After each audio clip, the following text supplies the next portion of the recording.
বিরোধী আন্দোলন করে আমরা দেশনেত্রী বেগম খালেদার নেতৃত্বে সঠিক সম্মেলন শরীয়তপুরে চাই।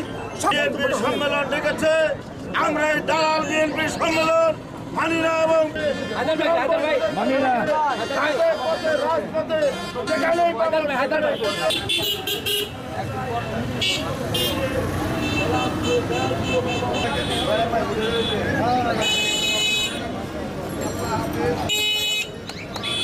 আমাদের এখানে এক পেশে কালু সর্দারের বাড়িতে সম্মেলন করছে, যে সর্বসময় আওয়ামী লীগের সাথে তার আতাতের মাধ্যমে সে রাজনীতি করে।